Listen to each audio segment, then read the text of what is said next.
Dear students, I am going to be continue with the topic planning. Business study the planning वाला topic ਅਸੀਂ start ਕਰ ਰਹੇ ਹਾਂ। Plus 2 वाले ਲਈ business study है ਤੇ BCom वाले ਲਈ principle of business management है। ठीक है, तो planning process ਦੀ ਅਸੀਂ ਗੱਲ ਕਰੀਏ। Planning process involves setting up a business objective and allocation of resources for achieving them. Planning determines the future course of action for utilization of various resources in best possible way। हाँ जी, की है planning process? Business के ऑबजैक्टिव्स ਨੂੰ ਪੂਰਾ ਕਰਨ ਲਈ ਜਿੰਨੇ ਸਾਡੇ ਰਿਸੋਰਸਿਸ ਨੇ ਉਹਨਾਂ ਨੂੰ ਪ੍ਰੋਪਰ ਐਲੋਕੇਟ ਕਰਨ ਦੇ ਲਈ ਅਸੀਂ ਪ੍ਰੋਸੈਸ ਨੂੰ ਫੋਲੋ ਕਰਦੇ ਹਾਂ। ਪਲੈਨਿੰਗ ਦੇ ਵਿੱਚ ਕੀ ਹੈ? Future course of action, future ਦੇ ਵਿੱਚ ਅਸੀਂ ਕੀ ਕਰਨਾ ਹੈ ਉਹ ਚੀਜ਼ਾਂ ਨੂੰ ਅਸੀਂ ਪਹਿਲਾਂ ਹੀ ਡਿਟਰਮਾਈਨ ਕਰ ਲੈਂਦੇ ਹਾਂ ਕਿ ਕਿੱਦਾਂ ਅਸੀਂ ਬੈਸਟ ਵੇ ਦੇ ਵਿੱਚ ਆਪਣੇ ਜਿਹੜੇ ਰਿਸੋਰਸਿਸ ਨੇ ਉਹਨਾਂ ਨੂੰ ਯੂਟੀਲਾਈਜ਼ ਕਰ ਸਕਦੇ ਹਾਂ। ਠੀਕ ਹੈ, ਇਹ ਕੰਬੀਨੇਸ਼ਨ ਹੈ ਇਨਫੋਰਮੇਸ਼ਨ ਦਾ ਜਿਹਦੇ ਵਿੱਚ ਅਸੀਂ ਜਿਹੜੀ ਇਨਫੋਰਮੇਸ਼ਨ ਹੈ ਇਨਪੁਟ ਆਊਟਪੁੱਟ ਫੀਡਬੈਕ ਲੂਪ ਜੋ ਵੀ ਹੈ ਉਹਨੂੰ ਕਿਵੇਂ ਅਸੀਂ ਹੈਂਡਲ ਕਰ ਸਕਦੇ ਹਾਂ, ਉਹਦੇ ਲਈ ਕਿਵੇਂ ਅਸੀਂ ਵਧੀਆ ਡਿਸੀਜ਼ਨ ਬਣਾ ਸਕਦੇ ਹਾਂ। ਅਤੇ ਸਭ ਤੋਂ ਪਹਿਲਾਂ ਸਟੈਪਸ ਅਸੀਂ ਫੋਲੋ ਕਰਾਂਗੇ ਪਲੈਨਿੰਗ ਪ੍ਰੋਸੈਸ ਦਾ। ਪਲੈਨਿੰਗ ਦੇ ਵਿੱਚ ਨੰਬਰ ਆਫ ਸਟੈਪਸ ਆਉਂਦੇ ਨੇ ਤਾਂ ਜਿਹੜੀਆਂ ਪ੍ਰੋਬਲਮਸ ਸਾਨੂੰ ਫੇਸ ਕਰਨੀਆਂ ਪੈਂਦੀਆਂ ਨੇ ਫੋਲੋ ਅਪ ਆਫ ਐਕਸ਼ਨ ਕਰਨ ਨੂੰ ਉਹਨੂੰ ਡਿਟਰਮਾਈਨ ਕਰਦੇ ਹਾਂ ਅਸੀਂ ਇਸ ਦੇ ਵਿੱਚ। ਫਸਟ ਸਟੈਪ ਹੈ ਰਿਕੋਗਨਾਈਜ਼ ਨੀਡ ਫॉर ਐਕਸ਼ਨ। ठीक है, सब तो पहला असी ये देखना है कि सानू प्रॉब्लम की फेस करनी पै रही है। ठीक है, first step in planning process is the awareness of business opportunity and need for taking action. Present and future opportunity must be found the planning undertaken by them. Trend of economic situation should be visualised. ਇਹਦੇ ਵਿੱਚ ਇਹ ਦੇਖਣਾ ਕਿ problem ਕੀ ਆ ਰਹੀ ਹੈ, ਉਸ ਨੂੰ ਚੈੱਕ ਕਰਨਾ, ਉਸ 'ਤੇ ਐਕਸ਼ਨ ਲੈਣਾ ਕਿ ਇਹਨੂੰ ਕਿਵੇਂ ਅਸੀਂ ਠੀਕ ਕਰ ਸਕਦੇ ਹਾਂ। ਠੀਕ ਹੈ, ਤੇ ਉਸ ਤੋਂ ਬਾਅਦ ਗੈਦਰਿੰਗ ਨੈਸੈਸਰੀ ਇਨਫੋਰਮੇਸ਼ਨ। ਠੀਕ ਹੈ, ਇਹ ਪ੍ਰੋਬਲਮ ਸਾਨੂੰ ਆ ਗਈ। ਠੀਕ ਹੈ, ਜੋ ਅਸੀਂ ਆ ਰਹੀ ਹੈ ਪ੍ਰੋਬਲਮ ਸਾਨੂੰ ਪਤਾ ਲੱਗ ਗਿਆ ਕਿ ਪ੍ਰੋਬਲਮ ਕੀ ਆਈ ਹੈ, ਉਸ ਦੇ ਰਿਗਾਰਡਿੰਗ ਅਸੀਂ ਇਨਫੋਰਮੇਸ਼ਨ ਇਕੱਠੀ ਕਰਾਂਗੇ, ਹੈ ਨਾ, ਕਲੈਕਟਡ ਡਾਟਾ ਕਰਾਂਗੇ ਕਿ ਮਤਲਬ ਕੀ ਚੀਜ਼ਾਂ ਕਰਕੇ ਪ੍ਰੋਬਲਮ ਹੋਈ ਹੈ ਤਾਂ ਉਹਦੇ ਲਈ ਫੈਕਟਸ ਫਿਗਰਸ ਕਲੈਕਟ ਕਰਾਂਗੇ, ਹੈ ਨਾ, ਉਹਨੂੰ ਕਿਵੇਂ ਅਸੀਂ ਸਹੀ ਕਰ ਸਕਦੇ ਹਾਂ। ਲੇ ਡਾਊਨ ਆਬਜੈਕਟਿਵ। ਹੁਣ ਪ੍ਰੋਬਲਮ ਲੱਭ ਗਈ, ਇਨਫੋਰਮੇਸ਼ਨ ਇਕੱਠੀ ਹੋ ਗਈ ਤਾਂ ਕੁਝ ਆਬਜੈਕਟਿਵ ਸੈੱਟ ਕਰਨੇ ਪੈਣੇ, ਕੁਝ ਗੋਲਸ ਕਿ ਇਹਨੂੰ ਕਿਵੇਂ ਅਸੀਂ ਠੀਕ ਕਰ ਸਕਦੇ ਹਾਂ, ਹੈ ਨਾ। Determining the planning premises. फिर ये चीज़ देखनी कि प्लानिंग इज़ असरटेन फ्यूचर के जो असरटेनिटी होंगी है उन्होंने कंट्रोल करने के लिए असीं ऑलवेज प्लानिंग करते हैं। ठीक है, कुछ असी सर्टन एजम्पशनस मान के चलते हैं, कुछ प्लान्स बना के चलते हैं। ये असी ये चीज़ां देखते हैं कि फ्यूचर के असी ये वाली चीज़ को किद्दां सही कर सकते हैं। तो ये इंटरनल तो एक्सटर्नल दोनों ही फैक्टर्स ने वो देखे आ जाते हैं, तो जिहदे विच असीं प्रॉपर चीज़ों को ध्यान दे विच देखते हैं, मतलब फोरकास्ट करते हैं असीं फ्यूचर दे विच की होने वाला है। Examining alternative course of action. देखो नैक्सट स्टैप की है प्लैनिंग का कि बेस्ट कोर्स ऑफ एक्शन नूं चूज़ करना। देखो मैं तुहानूं कहा सी कि प्रॉब्लम आ गई, वो प्रॉब्लम आ गई, पहले असीं लभी प्रॉब्लम की है तो असीं जंक्शनस मान के चल रहे हैं, सानूं नहीं पता कि वो रिगार्डिंग असीं इन्फॉर्मेशन इकट्ठी कर ली, ऑब्जेक्टिव बना ले, प्रीमिसिस देख ले भी इंटरनल फैक्टर भी हो सकते हैं एक्सटर्नल भी हो सकते हैं। फिर वो जिहड़ा असीं प्लैनिंग की उहदे विचों जिहड़ा बेस्ट चीज़ सानूं लगदी है वो हुण असीं इत्थे फॉलो करांगे। बेस्ट अल्टरनेटिव जिहड़ा सल्यूशन है जो सानूं मिले है वो असीं इत्थे की कर देंगे, फॉलो कर देंगे। उस तो बाद इवैल्यूएशन ऑफ एक्शन पैटर्न। ये की है कि जो असी कोर्स ऑफ एक्शन नूं चूज़ किया। ठीक है, the next step will we make any evaluation of these course of action. Evaluations will involve the study of performance of various actions. Huge investments and others may be involved less amount but it may not be profitable. ठीक है, असी course of action choose कर लिया। Next step की है evaluate करना भी जो किया असी सही किया, हो सकता वो सानू लैस अमाउंट होवे ते प्रॉफिटेबल ना होवे, तो मतलब इदां दी असी प्रॉपर प्लैनिंग सानू करके चलनी पैंदी आ। फिर उस तो बाद असी सैकेंडरी प्लान्स बनाने आ। Formulated the number of supportive plans. Secondary plans are meant the implementation of principal plan. जो जो प्रिंसीपल प्लान्स है उन्होंने इंप्लीमेंट कर दो।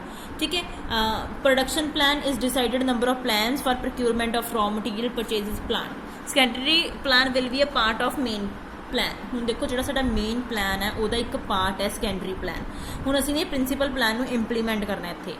हुण एक्चुअल दे विच जो साडा लास्ट स्टैप बचा प्लैनिंग प्रोसैस दा इंप्लीमेंटेशन पार्ट। हुण जो चीज़ां असीं सारियां पिछे कीतियां ने चूज़ वगैरह कीतियां ने हुण उहनूं असीं प्रॉपर इंप्लीमेंट करांगे, प्रॉपर पॉलिसी प्रोसीजर स्टैंडर्ड ते बजट बनाइए जो चीज़ां असीं इन्हां नूं असीं इंप्लीमेंट करांगे साडे प्लैनस जो असीं बनाए ने।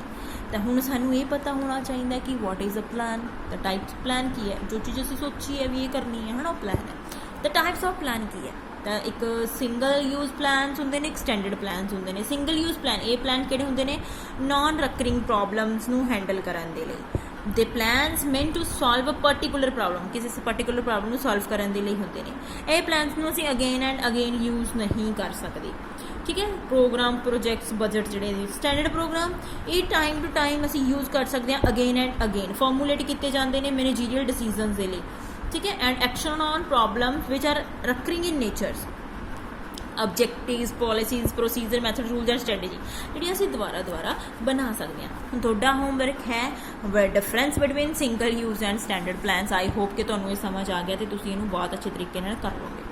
The planning is function which is performed by manager at different levels. Planning की है डिफरेंट लैवल से यूज़ की जाती है। तो प्लान्स प्रिपेयर किए जाते हैं by at a top level management may be different from the plans at a middle and operation level of management.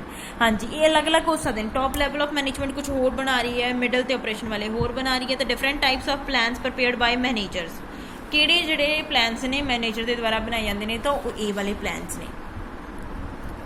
इन्हों असीं हुण अगे डिस्क्राइब करना है, पूरा प्रॉपर एक्सप्लेनेशन देनी है इन्हों की। ऑब्जेक्टिव की होंदे ने, प्रोसीजर की होंदे ने, रूल्स की होंदे ने, प्रोग्राम्स की होंदे ने, पॉलिसीज़, मैथड, स्ट्रैटेजी, इन्होंने पूरा चैप्टर है। देखो ऑब्जेक्टिव्स आ गया, जिमें लाइक पॉलिसीज़ आ गया, ये वालियां है ना, तो इदां दे सारे चैप्टर्स ने जिहड़े असीं करने ने।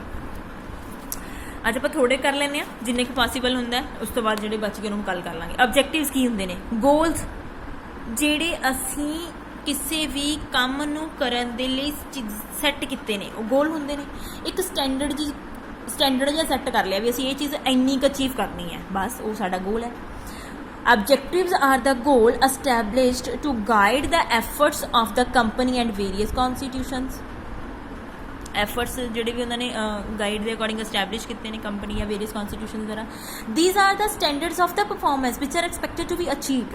बिल्कुल ही क्लीयर हो गया इत्थों, जो असी परफॉर्मेंस नूं एक स्टैंडर्ड देता भी ये चीज़ असी एक्सपैक्ट करनी है, सानूं चाहिए असी अचीव करनी है, वो की है साडे ऑब्जेक्टिव है। हुण देखो तुसीं पढ़दे हो तो तुहाडा तुसीं जदों पढ़दे हो तुसीं की सोच के पढ़दे हो कि इन्ने % नंबर आने ही चाहिए ने मेरे, ठीक है। वो थोड़ा ऑब्जेक्टिव सैट किया हुंदा है।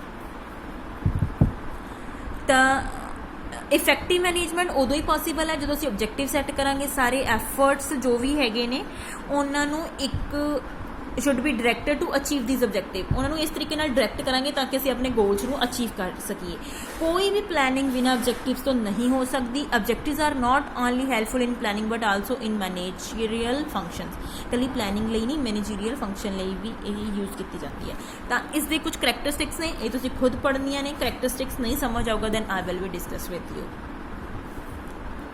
उस तो बाद पॉलिसीज़ की होंदियां ने, बहुत सौखियां ने, पढ़ के देखो ऊपर वाले ऑब्जेक्टिव करैक्टरिस्टिक्स। पॉलिसीज़ की होंदियां ने, एक जर्नल स्टेटमेंट होंदी है जिहड़ी कि किसी ऑर्गेनाइजेशन के द्वारा फॉर्मूलेट कीतियां जांदियां ने, मतलब सिंपल गाइडेंस होंदियां नेगियां। Objectives are first formulate then policies plan to achieve them. पहला ऑब्जेक्टिव सैट कर ले, फिर वो ऑब्जेक्टिव्स को पूरा करने के लिए पॉलिसीज़ बनाई जांदियां ने, ठीक है। Policies are a mode of thought the principles underlying the activities of an organisation and institution. बस मैं तुहानूं दसदा इन्ना ही याद कर लियो कि होंदी है, एक जनरल स्टेटमेंट होंदी है जिहड़ी ऑर्गेनाइजेशन के द्वारा फॉर्मूलेट की जाती है, ठीक है, ऑब्जेक्टिव्स को पूरा करने के लिए। तो ऑब्जेक्टिव पहला फॉर्मूलेट होंगे, फिर पॉलिसीज़ प्लान होंगियां। Through objective and policy are use to achieve organizational goal but both are different in a sense. दोनों ही चीज़ां मतलब through objective and policies organization के गोल्स को अचीव करने के हेल्प करती है, बट दोनों की डिफरेंस जी सेंस वो डिफरेंट है, अलग अलग चीज़ है। Objectives are the goals, objectives की ने गोल्स ने, policies are the way to achieve them. Policy की एक रस्ता है उन्होंने पूरा करने के लिए गोल्स में, ठीक है जी। बहुत इनफ है अज लिए, ठीक है। इनू अच्छे तरीके नाल तुसीं पढ़ लियो, तो बाकी जिहड़े बच गया उन्होंने असीं कल करांगे। एक तो चीज़ होर करनी है, ये डिफरेंस करना है ऑब्जेक्टिव ते पॉलिसीज़, ठीक है। बस अज लिए थोड़ा इन्ना ही इनफ है। ओके बाय बाय, मिलते हैं कल नवी वीडियो के नाल। Hope you are well.